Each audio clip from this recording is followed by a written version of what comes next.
Sud Radio, les clés d'une vie, Jacques Pessis. Les clés d'une vie, celle de mon invité. Vous avez débuté avec des quiches avant de connaître la célébrité à l'heure du dîner, grâce à la télévision. À la scène comme à la ville, vous avez toujours fait rimer humour avec amour. Vous êtes de retour sur scène avec une pièce qui est déjà un classique de la comédie. Bonjour Isabelle Vitari. Bonjour. Alors, vous êtes à l'affiche de Rupture à domicile au Théâtre Rive Gauche, on va en parler tout à l'heure, mais vous avez fait 1000 choses dans votre vie. Bon, il y a eu nos chers voisins qui vous ont rendu célèbre, on va en parler aussi. Et le principe des clés d'une vie, c'est d'évoquer votre parcours à travers des dates clés. D'accord. Donc le principe étant défini, on va passer à la première date, qui est le 30 novembre 2005, la sortie de ce film. Dans un lycée de la banlieue ouest de Philadelphie, comme dans tous les lycées, there is des ringards moches et remoches. C'est-à-dire Foun, Ouais. un film totalement surréaliste. Il y a eu une avant-première, je crois, à Bordeaux pour un festival en octobre, et la sortie à Paris. Qu'est-ce que c'est que ce film totalement surréaliste, Isabelle Vitari? Alors, on l'a réalisé avec notre collectif des quiches. En fait, les quiches, c'est parti de 8 acteurs qui sont encore à l'école de théâtre. On était au cours Florent et ensuite chez Raymond Aquaviva. Et on en avait marre, on avait 20 ans et on en avait marre d'attendre les castings. Et il y avait les caméscopes qui venaient de sortir, les mini-caméras. Et mes parents m'en avaient offert une et on a commencé à faire des courts-métrages et à monter sur eMovie 1. Oui, ce que personne ne faisait à l'époque. Ce que personne ne faisait, absolument. Et donc, on faisait plein. Donc, dès qu'on avait une idée, mais à 20 ans, on bouillonne. Hein, donc, dès qu'on avait une idée, vite, on n'écrivait même pas de scénario. On tournait comme ça, on tournait, montait. Enfin, c'était vraiment. Franchement, c'était hyper bien ce qu'on faisait. C'était complètement dingue et on avait vraiment notre patte. Voilà. Et il y avait la directrice de ce film qui s'appelait Miss Smoking Kills. Il y avait des élèves rebelles, branleurs et très fashion. Et le mot fashion n'existait pas en plus dans le langage courant. Oui, si déjà ça existait un peu. Oui, mais quand pas même. autant qu'aujourd'hui. Pas autant qu'aujourd'hui. Et Et donc- voilà, et donc on a fait plein de courts-métrages et on s'est fait repérer par Louis Becker qui nous a dit moi je vous ai repéré, je vous produis votre long-métrage. Et donc on a dû écrire un film et on l'a appelé Foun évidemment parce que c'est F-O-O-N, Oui. je vais quand même. Ça nous est marré que tout le monde dise t'as vu Foun. Voilà.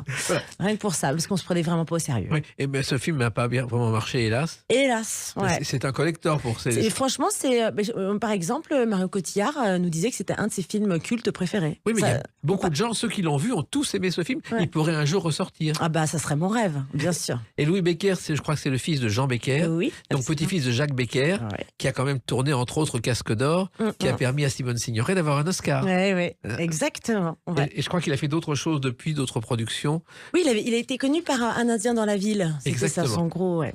Alors, il se trouve aussi que dans ce film, il y a une chose étonnante, les dialogues sont en franglais. Parce qu'on a voulu faire un film américain, mais on n'avait pas le niveau d'anglais, donc on l'a fait en franglais.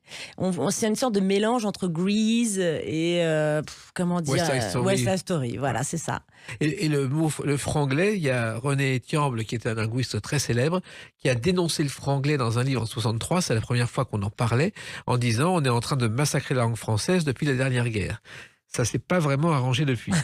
Alors, vous êtes aussi une des scénaristes de ce film. Absolument, et co-réalisatrice aussi. Oui. Ouais. Mais Isabelle Vitari, c'est un métier que vous ne connaissiez pas forcément au départ. Absolument, mais en fait, ça vient naturellement parce que quand on raconte une histoire, ça nous vient un peu, les images nous viennent en tête, quoi. Oui. Donc c'est facile de les transcrire ensuite en vidéo, quoi. Et pourquoi les quiches?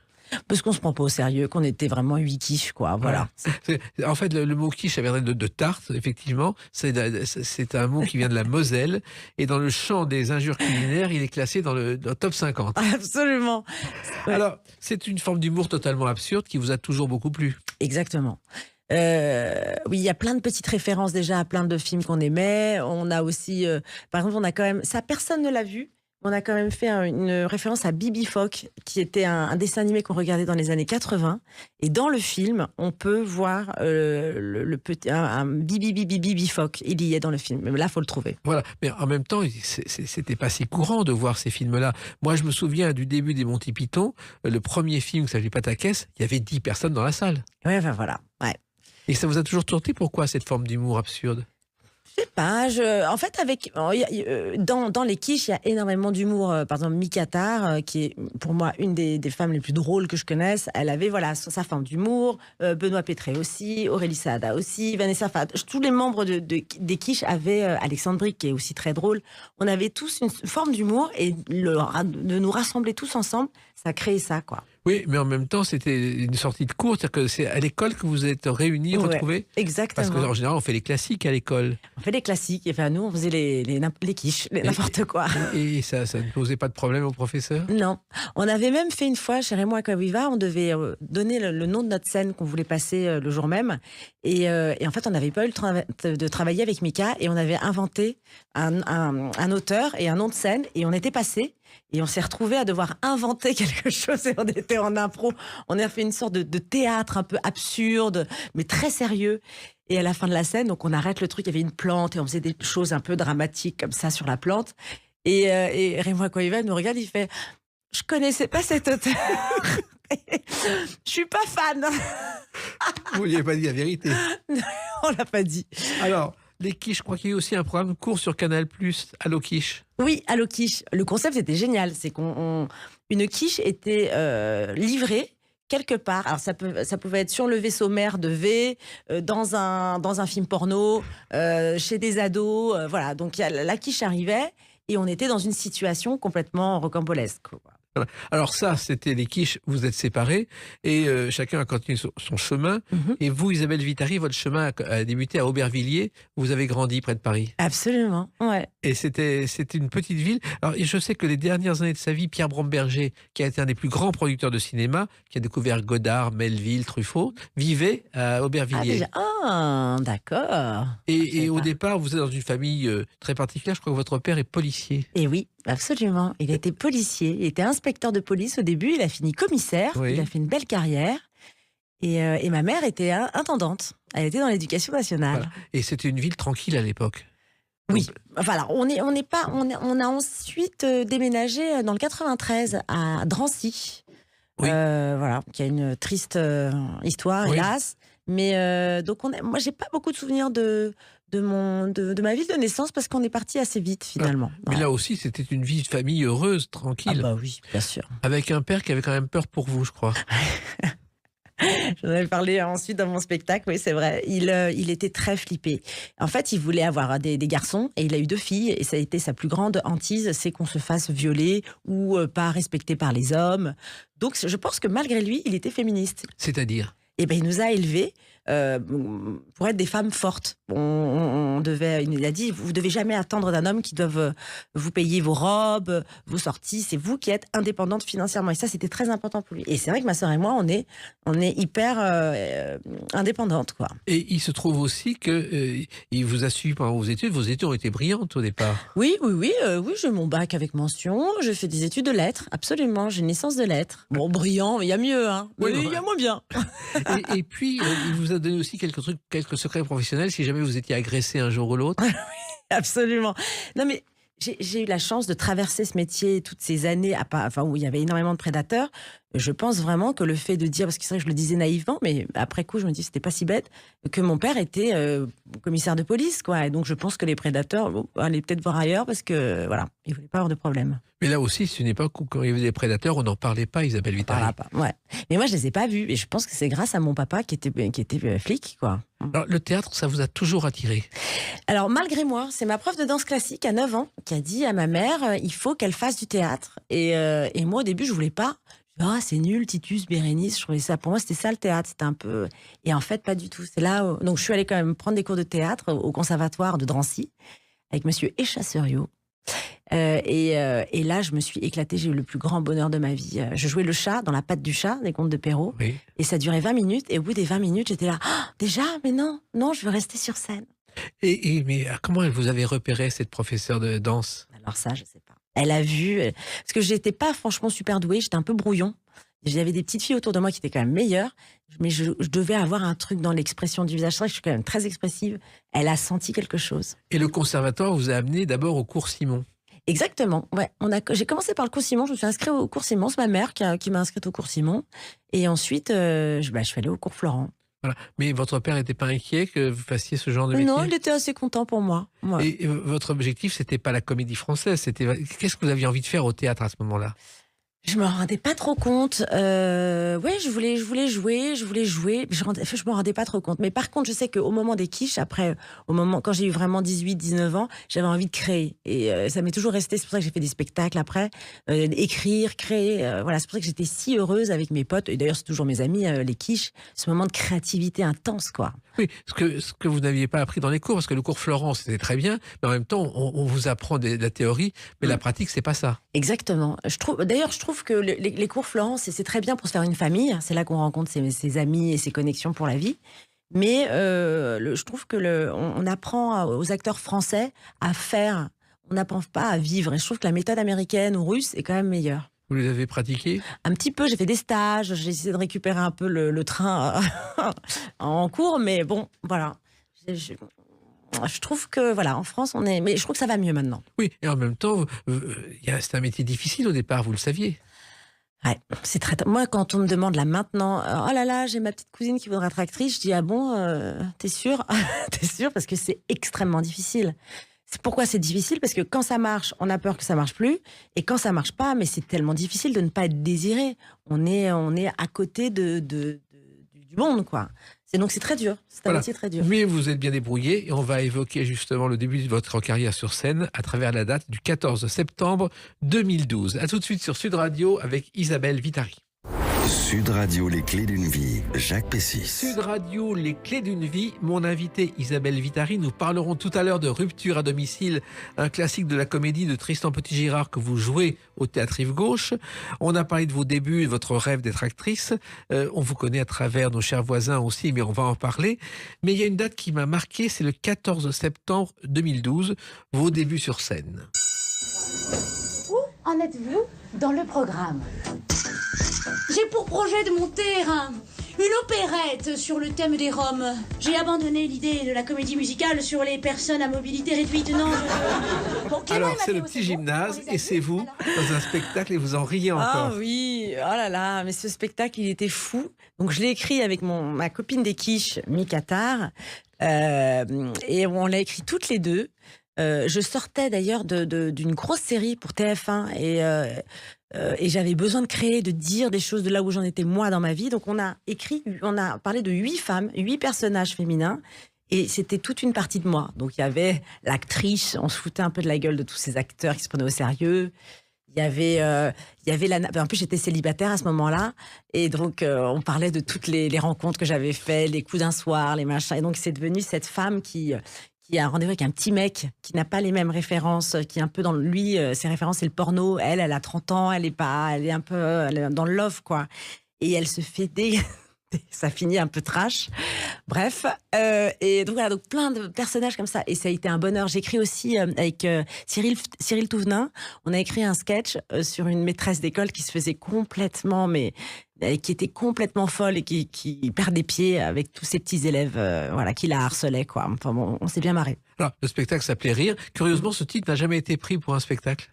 Oui, c'est vrai. Oui. Ah, je savais pas ça. Parce que Rire, au moins, on connaît les couleurs. Bah oui, voilà, c'est simple. Alors, qu'est-ce qui vous a donné envie de faire un seul en scène au départ, Isabelle Vitari? En fait, c'est toujours cette histoire de créer, d'être créatif. Et je me suis souvenu que quand j'étais petite, avec mes cousins, je prenais le caméscope de mes parents, j'avais 9 ans, et je faisais des petits films avec mes cousins qui faisaient des personnages. Donc, je crois que depuis toujours, ça m'a plu, même avec ma sœur, encore plus tôt. On faisait des parodies d'émissions, j'ai toujours été j'ai besoin de créer, quoi. C'est important pour moi. Oui, mais alors, un spectacle comme ça, quand vous arrivez, vous connaissez personne ne vous connaît, même s'il y a eu la télévision, c'est un risque au départ. Oui, mais alors, je faisais pas trop gaffe. C'était tellement nécessaire pour moi de monter sur scène.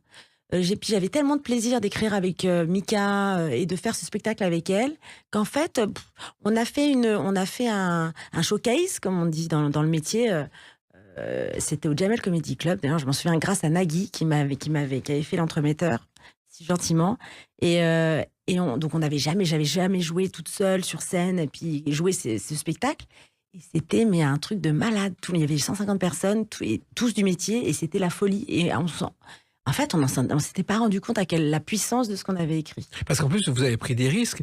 C'est assez trash, ce spectacle. Ouais. Et à l'époque, ça se faisait pas beaucoup. C'était trop trash. Et c'est pour ça que ça n'a pas marché, ça n'a pas eu le succès que ça aurait dû... Enfin, ça méritait, parce que franchement, c'était vraiment super, ce spectacle. Et on en parle encore. Et pourquoi ce côté trash? Parce que moi, je l'avais un peu, Mika aussi l'avait un peu. Alors, quand on nous mettait toutes les deux, on était inarrêtables. Et puis, ça nous faisait marrer, ce ton-là. Qui n'existait pas à l'époque, c'était avant Blanche Gardin, et je crois que c'était un petit peu trop tôt.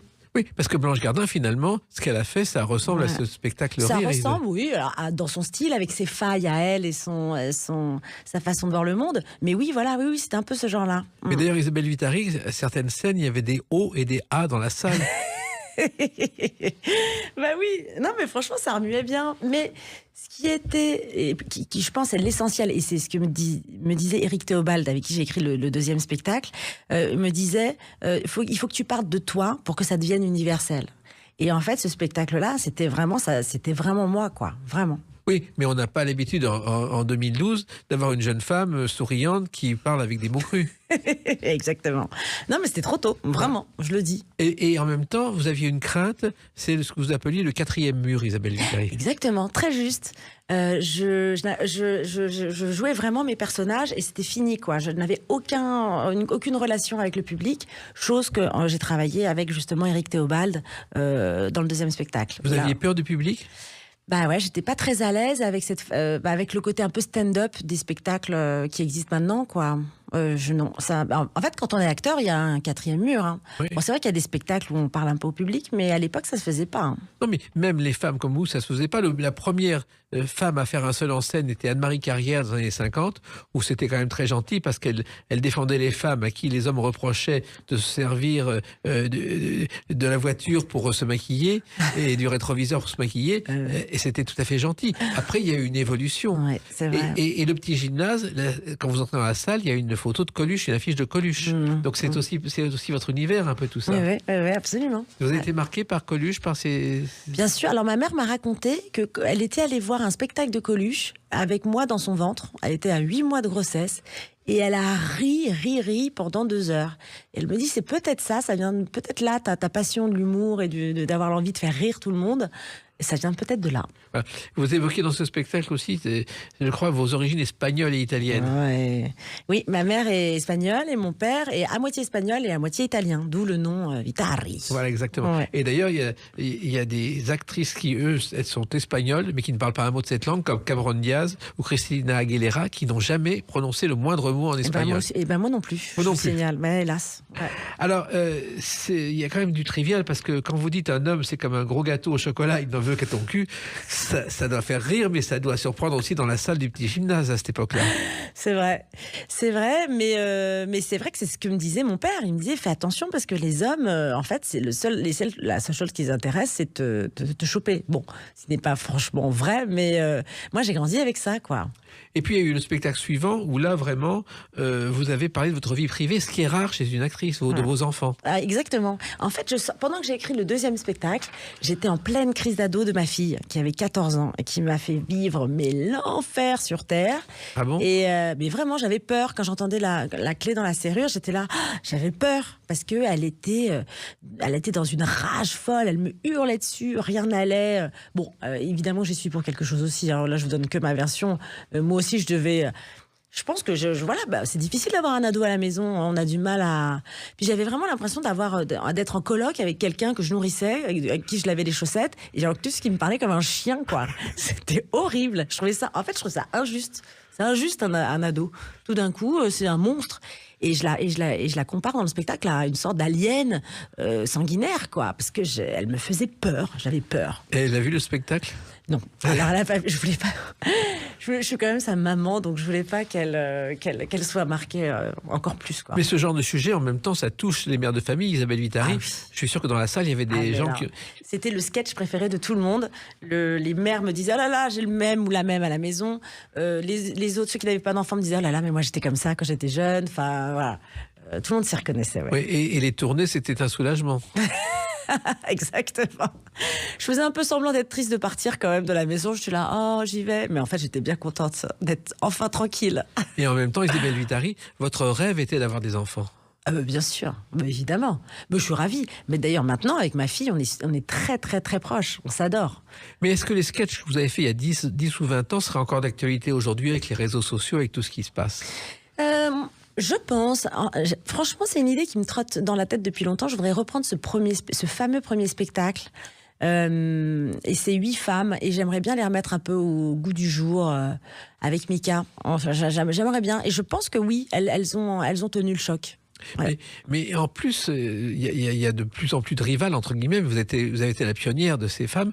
Élodie Pou, dans ce spectacle, dit qu'elle n'aime pas les enfants, elle. Oui.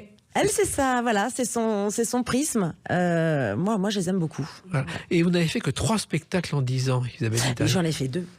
En fait, il y en a un qui a été renommé et du coup, on a l'impression que j'en ai fait 3, mais en fait, c'est le même. Et pourquoi alors 2 spectacles? Parce qu'il me faut beaucoup de temps pour engranger des idées, savoir ce que j'ai envie de dire. Je monte pas sur scène si j'ai rien à dire. Oui, et en même temps, l'humour a évolué et vous aussi.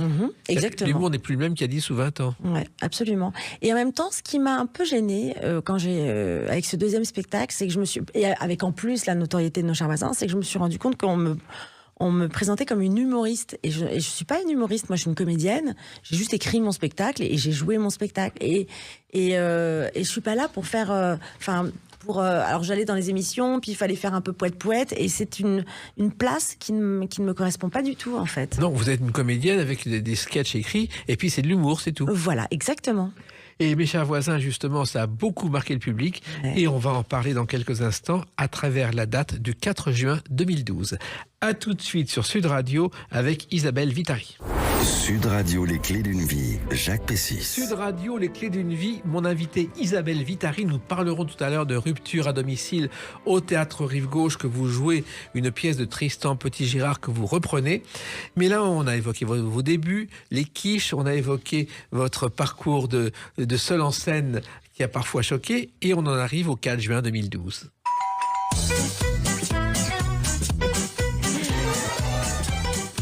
La France entière connaît cette musique, ce générique, nos chers voisins. Oh, quelle aventure merveilleuse, mais vraiment.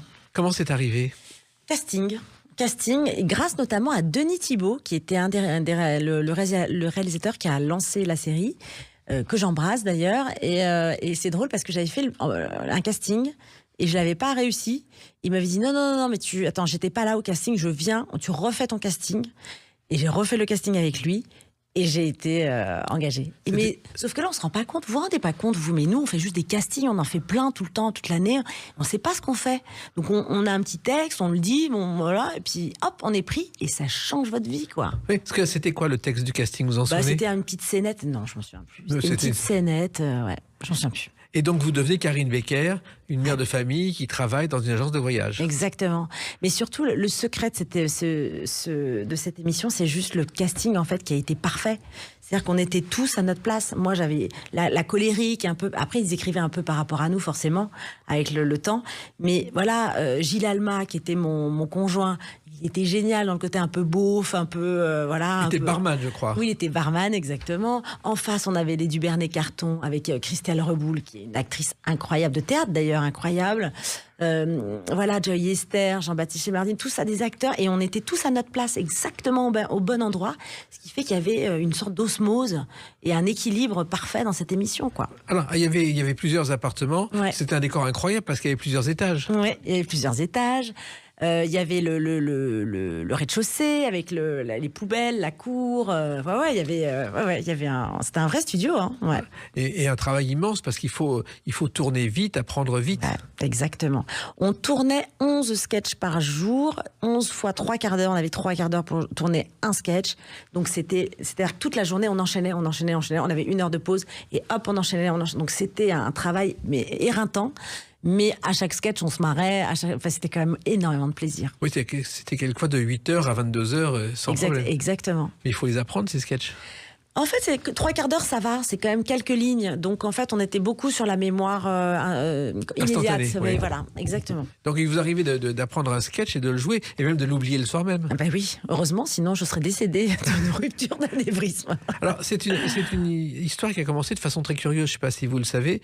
Alban Etienne, qui est un des producteurs, il organise un dîner avec ses voisins, et ils perdent la clé, et je crois qu'au lieu de rentrer chez eux en appelant un serrurier, ils vont chercher leur matériel de varap, et ils rentrent par la fenêtre, en cassant la fenêtre. Et ça a dit, mais il y a une mine là-dedans. C'est comme ça qu'est née l'idée. Exactement, oui, c'est vrai. Et quand vous êtes arrivé, vous pensiez que ça durerait 5 ans? Ah bah non. Puis même, on était très étonnés que ça marche dès le début. Dès la première diffusion, ça a cartonné, ça a monté en flèche tout de suite. Et comment ça s'explique, Isabelle Vitari? Je pense que... comme ce que je disais, c'est qu'on était tous au bon endroit. L'écriture était excellente. Sébastien Pavard et Alban étaient aussi de très bons producteurs. Il y avait un rythme. Et puis surtout, voilà, les voisins. C'est universel. C'est un sujet. C'est comme Scène de ménage. Hein. Bien sûr. Vous étiez le rival de Scène de ménage. Oui, on était l'opposé. C'est-à-dire que Scène de ménage, ils sont que chez eux. Oui. Et nous, on n'était pas chez nous. On était que dans les couloirs. Voilà, c'était un peu le. Voilà, on était là, pendant. Et en même temps, les Français se sont immédiatement reconnus dans ce feuilleton. Ouais, exactement. Tout de suite. Et ça a changé votre vie. Ben oui, je suis devenue populaire. Ouais, exactement. Pour mon plus grand bonheur. C'est-à-dire que ça s'est passé comment dans la rue? On vous reconnaissait? Eh oui, dans la rue, on me reconnaît toujours. Oui. Hein, mais c'est surtout beaucoup d'amour. Beaucoup. Il y a énormément de gens qui viennent me voir et qui me disent mais merci de nous donner autant de bonheur. Et c'est là que je me dis mais pourquoi je suis sur cette terre? Je suis sur cette terre pour donner du bonheur aux gens, en fait. Alors, il y avait votre personnage, il était gaffeur, désorganisé, susceptible, toujours débordé. Colérique. Voilà. Quel bonheur. J'adore. Parce que souvent, on s'empêche d'être en colère. Et là, je pouvais enfin, 12 heures par jour, un peu engueuler tout le monde. C'était très agréable. Alors, vous êtes aussi dans ce feuilleton, dans cette série, si mes souvenirs sont exacts, une très mauvaise cuisinière. Ah oui. Avec ma fameuse quiche aux huîtres. Voilà. Absolument. Ça, c'est très drôle. Ouais. En même temps, vous avez été invité au concours du meilleur pâtissier. Et j'ai gagné. C'est extraordinaire. Ouais, ça prouve que c'est un rôle de composition, parce que je suis quand même pas trop mal en cuisine. Voilà. Ouais. Mais il se trouve que le pionnier des recettes de cuisine à la télévision, c'était un certain Monsieur X, un comédien Jean Jadet, en 53, il y avait 10 000 postes de télévision. Alors, il avait une recette à faire, mais il débordait pendant 18 minutes en parlant d'autre chose. Ce qui fait que les téléspectateurs, il n'y en avait pas beaucoup, ne pouvaient pas faire la recette. Et ça a été une catastrophe. Il a tenté de faire une recette d'œufs aux tripes qui a été épouvantable et l'émission s'est arrêtée. C'est assez étonnant. Ça, on ne retrouve que quelques traces aujourd'hui dans les archives.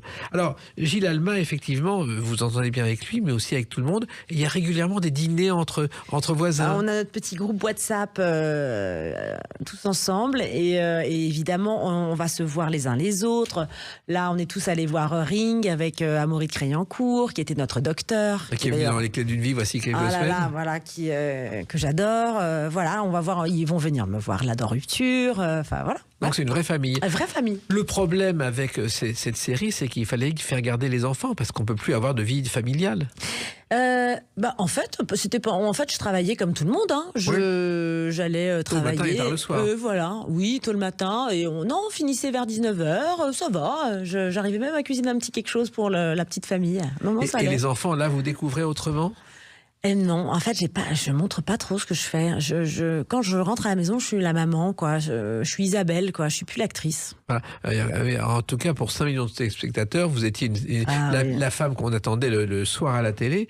Et ça a duré 5 ans. Ça aurait pu continuer? Oui. Moi, je vous avouerai que j'avais un peu fait le tour de descendre les poubelles et de dire du mal du voisin. C'est vrai qu'en 5 ans, bon, voilà. Je trouve que mon personnage un peu, bon. Donc c'était très bien que ça s'arrête de sa belle mort, voilà. Alors, la télévision, je crois, ça a commencé par des figurations pour vous, Isabelle Vitari, dans les séries AB, notamment dans le groupe. Absolument. J'avais... oh là là, j'étais tellement heureuse, parce que j'ai quand même passé toute mon enfance à regarder les séries AB, c'était ma passion. C'est pour ça que quand on dit « Ah, les jeunes, ils sont tout le temps sur Instagram, les réseaux », enfin, moi, excusez-moi, je faisais pareil, mais encore plus débile. Je regardais AB Productions, mais vraiment 4 heures par jour. Oui. Il y avait Vraiment. le premier baiser, le Ça mien Isabelle. s'enchaînait, c'était de pire en pire, c'était une catastrophe. Et je regardais ça, j'avais quand même conscience que c'était nul, mais c'était une drogue, vraiment. Mais ça marchait très fort en tout Ça cas. me cartonnait. Et donc un jour, comment vous devenez figurante? Et ben voilà, je vois une annonce passer, et puis j'ai répondu à l'annonce et je suis allée. Je crois que j'ai même passé un casting pour faire un petit rôle dans Justine, je sais pas quoi là, Premier baiser. Premier je baiser, crois que oui. ouais. Et j'étais allée sur le plateau, et j'étais là, waouh, et je voyais les décors, c'était magique. Ils avaient construit à la Plaine Saint-Denis un immeuble avec un décor où il y avait tout ce qui est possible et Oui, imaginable. ouais, exactement. Et le réalisateur Jacques Samin avait réalisé à ses débuts Bonne nuit les petits. Oh. Donc ça restait dans l'enfance. Alors, il se trouve que ça a été votre première figuration, mais votre premier grand rôle à la télévision, Isabelle Vitari, je crois que c'est Doc 13. Oui, absolument. Ouais, Doc 13, qu'on est allé tourner à Marseille. Et c'est vrai que c'était mon premier vrai grand rôle, grâce à Angélique Louisy, qui était la directrice de casting. Et oui, et je faisais le rôle d'une photographe. À l'époque, les fiches personnages, ils mettaient tout en bloc. J'étais photographe, je sortais de prison, je montais un groupe de rock, je sais pas quoi. Enfin, j'étais là, je faisais des clips. En même temps, je draguais le premier rôle. Enfin, bon, la totale, quoi. C'était très drôle. Il y a eu une vingtaine d'épisodes. Oui, quand même. Ouais, ça a pas mal marché. Mais à chaque fois, et beaucoup de gens vous ont remarqué parce que on a vu que vous pouviez faire plein de choses en même temps. Oui, c'est vrai. J'ai cette chance-là de pas être trop marquée par des étiquettes. On me donne plutôt des rôles assez différents. Ça, c'est chouette. Et puis il y a eu Seconde Chance aussi. Ouais. La Seconde Chance a été aussi une série qui a marqué la télévision. Ouais, absolument. Et c'était un énorme budget. On avait des studios, mais incroyables. Carrément, on avait des étages. Enfin, c'était fou. Mais c'est une série, je crois que c'était pour M6, qui est un peu oubliée. Non, c'était TF1. TF1, oui, Ouais. qui est un peu oublié aujourd'hui, où vous étiez, je crois, une patronne d'agence de publicité assez méchante. Tellement méchante. Mais quel bonheur. Mais c'est ça ce qu'il y a de plus beau à jouer, les méchants. Parce que dans la vie, on n'est pas méchant. Sinon, c'est interdit par la société, on peut pas. Donc, tous les relents de méchanceté, je les exultais comme ça, avec plaisir. J'étais payée pour ça. Bonheur. Et là aussi, c'était un casting? Ouais, casting, absolument. Vous avez fait des tas de castings avant de... Eh ben, c'est ça, hein. Mais là, j'en passe encore. Oui. Oui, bien sûr. Il n'y a pas de souci. Mais alors, se retrouver pendant 180 épisodes dans un rôle, c'est aussi une mécanique très particulière. Ouais. C'est vrai qu'au bout d'un moment, on commence à se l'approprier. En fait, le rôle fond un peu dans ce qu'on est nous. En fait, on met beaucoup de nous dans nos rôles. Ouais. Qu'est-ce que c'était Seconde Chance? C'est-à-dire Comme histoire. Comme histoire, c'était l'histoire d'une nana mère de famille qui se faisait larguer par son mari et elle arrivait à trouver un job un peu malgré elle dans un concours de circonstances dans une grosse boîte de pub avec comme directrice de la boîte la directrice générale, la fameuse Laetitia de Marsay, qui était méchante et très belle et très tirée à quatre épingles. Donc j'avais des robes pas possibles. Et voilà. Et donc, elle essayait, elle était très normale, c'est-à-dire qu'elle essayait, elle était franche, elle était honnête, elle était douée, et elle se tapait un peu contre tout cet univers-là qui lui était un peu étranger. Voilà, c'est ce qu'on appelle aux États-Unis un soap opéra. Exactement. Et la pionnière du genre a été Lucille Ball, je ne sais pas si vous le savez, Ah, non. l'incroyable Lucie de 56 à 68. Ah, mais oui, bien sûr. Et Oui, alors, la blonde. c'est- Ouais, ouais. Non seulement on sait qu'elle a réussi dans le sitcom, mais elle a tout réinvesti dans des studios où ont été tournés Les Incorruptibles. Elle a été la première productrice des premières saisons de Mission Impossible et Star Trek, après avoir terminé ses rôles. Waouh, On ne une sait pas femme ça. de tête. Voilà. Ouais. Alors, il y a aussi les séries de TF1 où vous faites de temps en temps une apparition dans Camping. Oui, voilà, j'ai fait des petits trucs comme ça. J'ai aussi été une des inspectrices de Julie Lescaut avant Seconde Chance. Et c'était très sympa d'être flic aussi. En plus, j'avais l'impression d'être sur les traces de mon père. J'avais mon flingue et tout. J'étais pas peu fière. Ouais. Et puis, à Fort Boyard, vous êtes passé 4 ou 5 fois. Ouais, j'adore. J'adore Fort Boyard. J'adore Olivier Mine, déjà, Oui. premièrement. Et j'adore faire Fort Boyard parce que j'aime bien me dépasser un peu. J'aime bien toucher les migales. J'aime bien sauter dans le vide. Ça me plaît beaucoup. Ben ça, c'est mon père qui disait, allez, il faut pas avoir peur. Il nous faisait faire le tour du jardin dans la nuit. Et donc, on avait une trouille folle avec ma sœur. Et on devait aller jusqu'au puits, au fond du jardin, où vraiment il y avait tous les loups-garous et tous les monstres. Et hop, et on devait revenir comme ça en courant. Il nous faisait faire ça, mon père. Parce C'était que- pour être plus forte. Et quand on voit les cris que poussent les candidats de Fort Boyard, et vous, c'est jamais. Ben non, parce que j'ai appris à prendre sur moi et à être une battante. Voilà. Il y a aussi Boyarland. Oui, voilà. Ben, c'est la même chose, mais de nuit. Et en plus, c'est très dur parce qu'on tournait vraiment toute la nuit, de 20h à 6h du matin, dans le froid et la pluie. C'était pas facile. En tout cas, vous avez fait plein de choses de ce genre. Vous avez toujours plein de nouveaux projets. Vous ne faites jamais la même chose. Bah ouais. Ah ben moi, j'aime la vie. Dès qu'on me propose quelque chose qui me fait marrer, ben je le fais, moi. Voilà, tout simplement. Et bien, la preuve, vous êtes au théâtre depuis le 1er octobre 2024. On va en parler dans quelques instants sur Sud Radio avec Isabelle Vitari. Sud Radio, les clés d'une vie, Jacques Pessis. Sud Radio, les clés d'une vie, mon invité Isabelle Vitari, que la France entière connaît grâce à nos chers voisins, mais en même temps, vous avez fait beaucoup d'autres choses dont on a parlé depuis le début de l'émission. Et le théâtre, justement, vous êtes de nouveau à l'affiche à Paris, au théâtre Rive Gauche, qui propose Rupture à domicile depuis le 1er octobre 2024. Alors, c'est une comédie qui marque votre retour sur scène, parce que finalement, vous avez fait peu de théâtre dans votre vie. Oui, c'est vrai. J'ai fait un peu de théâtre pour enfants quand j'étais plus jeune. Et j'ai joué dans Hard, au Théâtre de la Renaissance. Oui, qui était l'adaptation par Bruno Gassio d'une série de télé. Exactement. Et oui, c'est vrai que j'ai pas fait beaucoup de... En fait, j'étais beaucoup à la télé. Et tous mes copains théâtreux ne pensaient pas à me proposer des rôles parce que j'étais à la télé, j'avais pas le temps. Et là, vous êtes arrivé dans Rupture à domicile. C'est arrivé comment, Isabelle Vitari? Tristan Petit-Girard m'avait proposé le rôle il y a très longtemps. Il y a très très longtemps, au début, et je pouvais pas le faire parce que justement, je faisais mon spectacle, mon premier spectacle, mon seul en scène. Parce qu'en fait, c'est une pièce qu'il a écrite voici des années, il y a 10 ans, c'est sa première pièce, et elle a fait pratiquement le tour du monde, et elle revient à Paris. Exactement, il a eu envie de la remonter,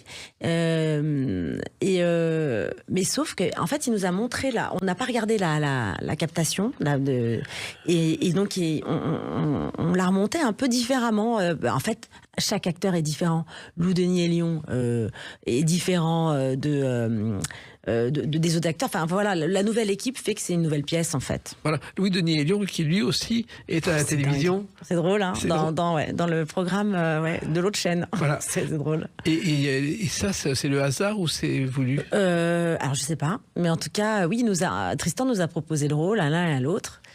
Et il y a aussi Cyril Garnier, qui vient de Garnier sans tout, qui s'est fait connaître aussi par la télé. Oui, donc la télé amène des comédiens. Oui, amène des comédiens, puis surtout les comédiens vont à la télé. Faut pas se dire ah là là, ils ont fait un peu de télé, maintenant ils font du théâtre. Nous, on vient quand même beaucoup du théâtre, et Lou Denis aussi, et Cyril aussi. Mais il y avait un temps où il n'était pas question pour un acteur de cinéma, par exemple, de faire de la télévision. Très juste. Et la pionnière, ça a été Micheline Prel et le pionnier Daniel Gélin. Quand ils ont fait Les Saintes Chéries en 65 à la télévision, ils ont été les premiers à ouvrir la voie aux comédiens à la télévision. Et ça a fait un tel carton que tout le monde est venu ensuite. C'est vrai. Alors, Rupture à domicile, au départ, c'est une association, une fondation, une société donnée par un certain Éric Vance. Exactement. Éric Vance a monté sa société de rupture à domicile et il va faire des ruptures pour les gens qui n'osent pas quitter leur conjoint. Voilà.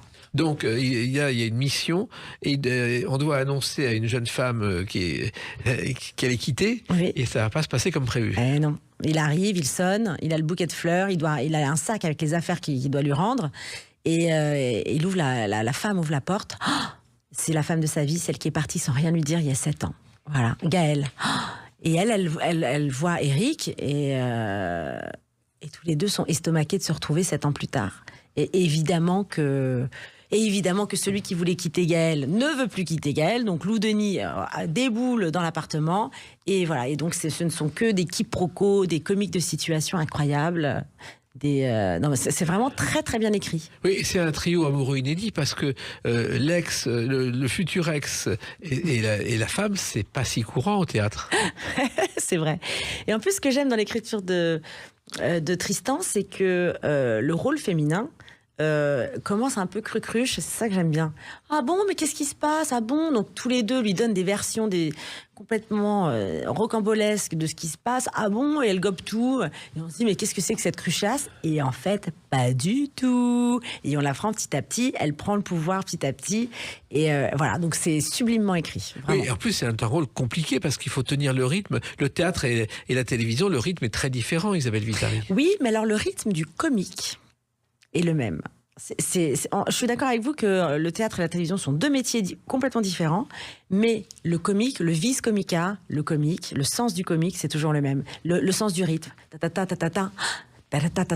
Et voilà. Et Tristan, là aussi, beaucoup. Il nous fait beaucoup travailler sur le rythme. Et c'est passionnant. Et justement, c'est un bonheur de travailler avec Cyril et Lou Denis parce qu'ils ont ce sens-là. Oui, en même temps, ce sont des répétitions très précises. Exactement, ouais. Mais vraiment, il nous dit, je l'ai dans l'oreille, voilà, allez-y, et hop, vous appuyez ce mot-là, vous verrez, il y aura un rire. En plus, ce qui est génial, c'est qu'il a déjà monté la pièce, donc il sait, il sent la pièce, il la connaît parfaitement. Oui, mais en plus, il ne faut pas se tromper, il ne faut pas faire un pas de trop ou un pas de moins. Exactement. Mais par contre, ce qui est formidable, c'est qu'au fur et à mesure, là, on l'a quand même pas mal dans les pattes, là, la pièce, et on commence un peu à faire des trouvailles, tout en restant vraiment honnête et dans nos personnages et dans la situation. Il y a des choses qui nous échappent et qui sont très drôles et qu'on garde parfois d'un soir sur l'autre. Mais encore une fois, c'est un sujet, Isabelle Vitari, qui parle à tout le monde. Oui, absolument, la rupture, bien sûr. Et beaucoup de gens vous en parlent à la sortie. Oui, mais en fait, ça marche bien. Au début, il va dans le public. D'ailleurs, il casse le 4e mur. Tristan casse le 4e mur. Il y a Cyril qui descend dans le public, distribuer ses cartes. C'est très, très drôle. C'est très, très drôle. Et c'est une société en plus aujourd'hui où l'on ne se parle plus mais on communique de cette façon. Exactement. Finalement, il y a 10 ans, c'était pas le cas. Aujourd'hui, cette pièce est dans l'air du temps. Ouais, vraiment. Ah ouais, maintenant on ghost. C'est la grande mode maintenant. C'est quoi? Alors on ghost, donc ça vient du mot anglais fantôme. On ghost quelqu'un, c'est-à-dire qu'on ne répond plus. On flirte avec quelqu'un toujours sur Internet, et tout d'un coup, dès qu'on passe à autre chose ou qu'on en a trouvé un mieux, hop, on répond plus. On répond plus. Ah d'accord. Voilà. Et ça, vous avez vu c'est la nouveauté. Vous avez vu ça autour de moi? Ah ouais, tout le monde se fait ghoster et on se ghost et c'est normal. Ça a d'une violence. Et la rupture à domicile, c'est un peu ça, quoi. C'est quelqu'un qui n'a pas le courage d'aller affronter celui qu'il a aimé ou celle qu'il a aimé et de lui dire je m'en vais, voilà pourquoi, ne m'en veux pas, enfin quelque chose d'un peu propre. Eh ben non, on donne ça à quelqu'un d'autre. C'est fou quand même, mais je trouve que ça va très bien avec l'air du temps, ouais, en effet. Exactement. Mais vous aimez cet air du temps ou ça vous horrifie? Moi, j'ai toujours très très bien quitté mes ex, oui. Et j'ai mis un point d'honneur je trouve que c'est une forme de respect de prendre quelqu'un entre quatre yeux et de lui dire gentiment, voilà, et surtout de pas revenir. Une fois qu'on est parti, on ne revient pas. Oui. Faire du mal, gratter, voilà, non. On fait une belle plaie bien propre. Et on risque un coup de couteau quelquefois quand c'est mal pris. C'est autre chose. Alors, Tristan Girard parle de cette pièce comme l'ubérisation de la rupture. Exactement. C'est ça. Ouais, c'est ça. C'est exactement ça. Alors, ce phénomène de rupture à domicile existe aux États-Unis. Oui, il en avait entendu parler comme ça, Tristan. Ouais. Alors, la rupture, moi, il y a 20 ans, j'avais lu un livre où une femme quittait son amant et il habitait New York, et en partant de Paris, elle avait mis le téléphone sur l'horloge parlante de New York.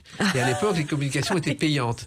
Ce qui fait que quand le monsieur est revenu 15 jours plus tard, il a eu une note faramineuse à payer. On ne peut plus faire ça aujourd'hui.